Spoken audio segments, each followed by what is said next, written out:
इतिहास में serial killing की घटनाएं काफ़ी पुरानी हैं। सीरियल किलर ठग बहराम से लेकर बिकनी किलर चार्ल्स सोब्राज तक अनेक नाम हमारे सामने हैं। ट्रुथ सागा ऐसी ही घटनाओं पे एक सीरीज पेश कर रहा है। इस कड़ी में आज पेश है कुख्यात सीरियल किलर नरपिशाच सुरेंद्र कोली, जिसने 19 लड़के लड़कियों की हत्या की, फिर काट कर कुकर में पका कर खा गया। कहानी शुरू होती है जनवरी 2006 से। नोएडा के सेक्टर 31 में एक छोटा सा गांव है। गांव का नाम है निठारी। जनवरी 2006 से निठारी के आसपास के गांव से बच्चे गायब होने लगे। लोग पुलिस के पास जाते तो पुलिस कहती, अरे इधर उधर गया होगा, आ जाएगा। लोग गरीब परिवार से थे। पुलिस के भरोसे बैठने के बजाय खुद ही खोजने लगे। बच्चों के गायब होने के क्रम में 7 मई 2006 को सेक्टर 19 के गदरपुर की दीपिका उर्फ पायल लापता हो गई। 20 साल की पायल के पिता नंदलाल पुलिस के पास गए तो उन्हें भी पुलिस ने कहा अपने किसी दोस्त के साथ चली गई होगी, आ जाएगी। नंदलाल बाकी लोगों की तरह सब्र करने वालों में से नहीं थे। उन्होंने खोजना शुरू किया तो उन्हें एक रिक्शा वाला मिला जिस पर बैठकर पायल घर से निकली थी। रिक्शा वाले ने बताया, पायल मेरे रिक्शे पे बैठी और सेक्टर 31 के B5 कोठी के सामने उतरी। अंदर से पैसे लेकर आने की बात कही। अंदर गई लेकिन काफ़ी वक्त तक बाहर नहीं आई। मैंने दरवाज़ा खटखटाया तो एक व्यक्ति निकला और कहा, वो तो यहाँ से निकलकर चली गई। नंदलाल ने D5 कोठी के मालिक मोनिंदर सिंह पंडेर पर FIR करना चाहा, लेकिन पुलिस ने दर्ज नहीं किया क्योंकि मोनिंदर सिंह पंडेर करोड़पति व्यक्ति था। पुलिस में पहचान थी, विदेशों में आना जाना था। फिर नंदलाल एक वकील करते हैं और सेशन कोर्ट पहुंच जाते हैं। कोर्ट ने मोनिंदर सिंह पंडेर के खिलाफ FIR दर्ज करने का आदेश दिया। अब मोनिंदर सिंह को यह बुरा लगा। उसने FIR रद्द करवाने के लिए इलाहाबाद हाई कोर्ट में याचिका दायर कर दी। कहा, बच्चा चोरी जैसी बातें अफवाह हैं। कोर्ट ने दलील खारिज करते हुए FIR दर्ज करने का आदेश दिया। कोर्ट के आदेश के बाद पुलिस ने FIR दर्ज कर ली। अक्टूबर 2006 में पुलिस D5 कोठी की जांच करने पहुंची। सब कुछ देखा लेकिन कुछ क्लू हासिल नहीं कर सकी। लेकिन दिसंबर 2006 में कुछ ऐसा हुआ कि देश आज भी नहीं भूल पाया। आगे की कहानी से पहले कोठी और नौकर के बारे में जान लीजिए। मोनिंदर सिंह पंडेर पंजाब का था। उसने साल 2000 में एक नोएडा में कोठी ले ली। शुरुआत के दिनों में पत्नी और बेटे भी साथ रहते थे, लेकिन 2003 तक दोनों पंजाब शिफ्ट हो गए। मोनिंदर भी बहुत कम आता था, इसलिए उसने अपने एक कर्नल दोस्त से कोई नौकर के बारे में पूछा। कर्नल ने सुरेंद्र कोली का नाम सुझाया। सुरेंद्र उत्तराखंड के अल्मोड़ा से था। शादी हो चुकी थी, 2 बच्चे थे, खाना बढ़िया बनाता था, इसलिए मोनिंदर को पसंद आ गया और उन्होंने 2003 में उसे रख लिया। कोठी मोनिंदर सिंह के अय्याशी का अड्डा बन चुका था। मोनिंदर सिंह कभी कभी D5 आता था। जब आता तो वह रात भर के लिए कॉल कर बुलाता था। एक बार पंडेर ने दिल्ली के कई दलालों को फ़ोन मिलाया, लेकिन कोई लड़की नहीं मिली। तब उसने पहली बार सुरेंद्र कोली से लड़की का इंतजाम करने को कहा। सुरेंद्र कहीं से एक लड़की लेकर आया। सुबह जब पंडेर चला गया तो कोली ने लड़की के साथ सेक्स की चाहत दिखाई। लड़की ने हंसते हुए कहा, तुमसे नहीं हो पाएगा। इस बात से कोली को इतना गुस्सा आया कि उसने उस लड़की का गला दबाकर हत्या कर दी। हत्या के बाद उसने क्या किया, ये कहानी आगे बताते हैं। नंदलाल अपनी बच्ची के लिए लगातार संघर्ष कर रहे थे। जिन और लोगों के बच्चे गायब थे वह भी नंदलाल के साथ आ गए थे। इलाके में जिससे भी लापता बच्चों के बारे में पूछा जाता, सभी कहते आखिरी बार D5 के सामने देखा। D5 में जब पुलिस का दौरा शुरू हुआ तो आसपास के लोगों ने भी गौर करना शुरू किया। एक व्यक्ति की नज़र पंडेर की कोठी के ठीक पीछे नाले में फेंकी गई पॉलीथीन पर गई। उसने डंडे के जरिए उसे बाहर निकाला तो सन्न रह गया। उसमें बच्चों के पैर और हाथ के टुकड़े थे। इसकी सूचना मिलते ही बड़ी संख्या में पुलिस मौके पर पहुंच गई। 29 दिसंबर 2006 पुलिस ने नाले में से 19 कंकाल निकाले। सभी में बच्चों और बच्चियों की हड्डियां और कुछ में मांस के टुकड़े थे। सभी बड़े मीडिया संस्थानों की OB वैन पहुंच गई। पुलिस के सभी बड़े अधिकारी मौके पर पहुंचे। मोनिंदर सिंह पंडेर और सुरेंद्र कोली को उसी दिन गिरफ्तार कर लिया गया। केस CBI को हैंडओवर हुआ।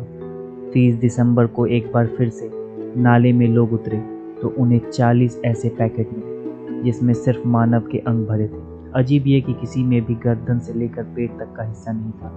शुरुआती जांच में पुलिस को लगा कि इस घर से मानव अंगों की तस्करी हो रही थी, इसलिए शायद किडनी, लीवर, दिल निकालने के लिए लोगों की हत्या की गई। लेकिन तुरंत ही ये बात भी सामने आ गई कि मानव अंगों को निकालना और ट्रांसप्लांट करना हाई प्रोफाइल हॉस्पिटल में ही संभव है, जो यहाँ नहीं हो सकता।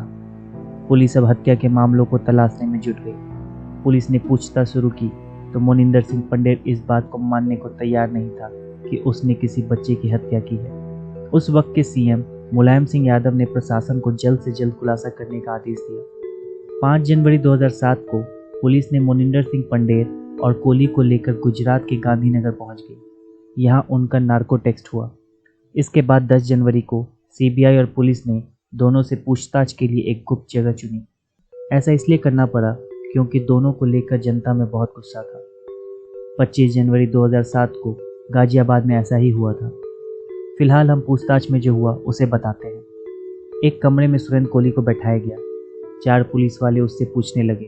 पुलिस ने सारे तरीके अपनाए, फिर कहा, मोनिंदर सिंह पंडेर ने तुम्हारे नाम से सब कुछ बोल दिया है, अब तुम नहीं बचोगे। सुरेंद्र ने सच बोलना शुरू किया। उसने कहा, मैं बच्चों को टॉफ़ी बिस्किट के बहाने घर के अंदर बुलाता था, फिर उनका गला घोटता और रेप करता था। इतना करने के बाद बाथरूम में ले जाकर उन्हें छोटे छोटे टुकड़ों में काटता, पेट के हिस्से को कुकर में पकाता था। पुलिस वाले इतना सुनने के बाद ही कांप गए। कुछ बाहर भाग गए, कुछ को उल्टियां आने लगी। पुलिस के चारों इंस्पेक्टर इतना डर और घिन से भर गए कि वह दोबारा पूछताछ के लिए तैयार ही नहीं हो रहे थे। बड़े अधिकारियों ने किसी तरह से समझाया, तब जाकर बात बनी। पहले सुरेंद्र कोली के हाथ को बांधा गया, उसके बाद 10 पुलिस वाले इकट्ठा बैठे, तब जाकर आगे की पूछताछ शुरू हुई। कोली ने पहली हत्या के बारे में बताया। जब पंडेर चले गए तो मैंने लड़की से कहा कि मैं भी पैसा दूंगा, तुम मेरे साथ हम बिस्तर हो जाओ। तब लड़की ने ताना मारते हुए कहा, तुमसे ना होगा।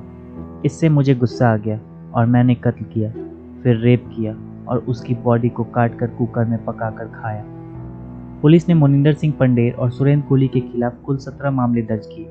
पैकेट में मिले मांस के टुकड़े और हड्डियों के जरिए 7 फरवरी 2007 को पिंकी नाम की लड़की की पहचान कर ली।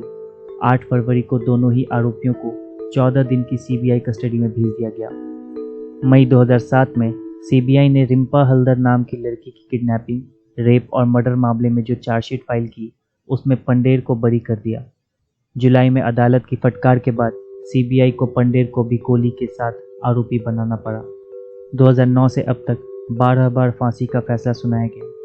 13 फरवरी 2009 को स्पेशल कोर्ट ने रिम्पा हल्दार मर्डर मामले में सुरेंद्र कोली और मोनिंदर सिंह पंडेर को फांसी की सज़ा सुनाई। 11 सितंबर 2009 को इलाहाबाद हाई कोर्ट ने एक मामले में पंडेर को बरी कर दिया, लेकिन सुरेंद्र कोली को फांसी की सज़ा सुनाई। 4 मई 2010 को सीबीआई की स्पेशल कोर्ट ने 7 साल की आरती के मर्डर के मामले में फांसी की सज़ा सुनाई। 28 अक्टूबर 2014 को सुप्रीम कोर्ट ने सुरेंद्र कोली की फांसी पर पुनर्विचार की याचिका को खारिज कर दिया। 7 सितंबर 2014 को एक खबर आई, सुरेंद्र कोली को 8 सितंबर की सुबह मेरठ की जेल में फांसी दी जाएगी। उसे दासना जेल से मेरठ सेंट्रल जेल शिफ्ट किया जा रहा था। यह बात पूर्व additional solicitor general Indira Jaising को पता चलती है, तो वे रात के 9:30 बजे सुप्रीम कोर्ट के चीफ जस्टिस आर.एम. लोढ़ा से वक्त मांगती हैं। रात 10:45 पे सीनियर जस्टिस एच.एल. दत्तू और ए.आर. दवे की स्पेशल बेंच बनती है और वह सुनवाई करती है। रात 1 बजे दोनों जजों ने इंदिरा जयसिंह की अपील सुनी और सुरेंद्र कोली की फांसी 1 हफ्ते के लिए टाल दी गई। अब सवाल था कि सरकारी तरीके से आदेश जेलर तक कैसे पहुंचाया जाए। सबसे पहले मेरठ के डीएम और एसएसपी को फ़ोन किया गया। इसके बाद इस आदेश के फैक्स होने का इंतज़ार करने को कहा गया। रात 3:45 पे दोनों के पास फैक्स पहुंच गया। इसके बाद फांसी रुक गई। अगर 2 घंटे और लेट होता तो सुरेंद्र कोली की फांसी हो चुकी होती। फिलहाल इसके बाद 8 साल बीत गए, लेकिन अभी तक सुरेंद्र कोली को फांसी नहीं हो सकी। 17 में से 13 मामलों में फैसले आ चुके हैं। 12 मामलों में सुरेंद्र कोली को फांसी की सज़ा सुनाई जा चुकी है।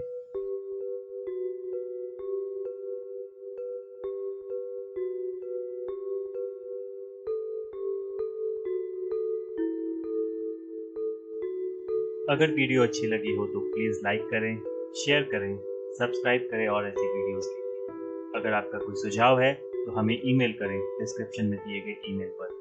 धन्यवाद।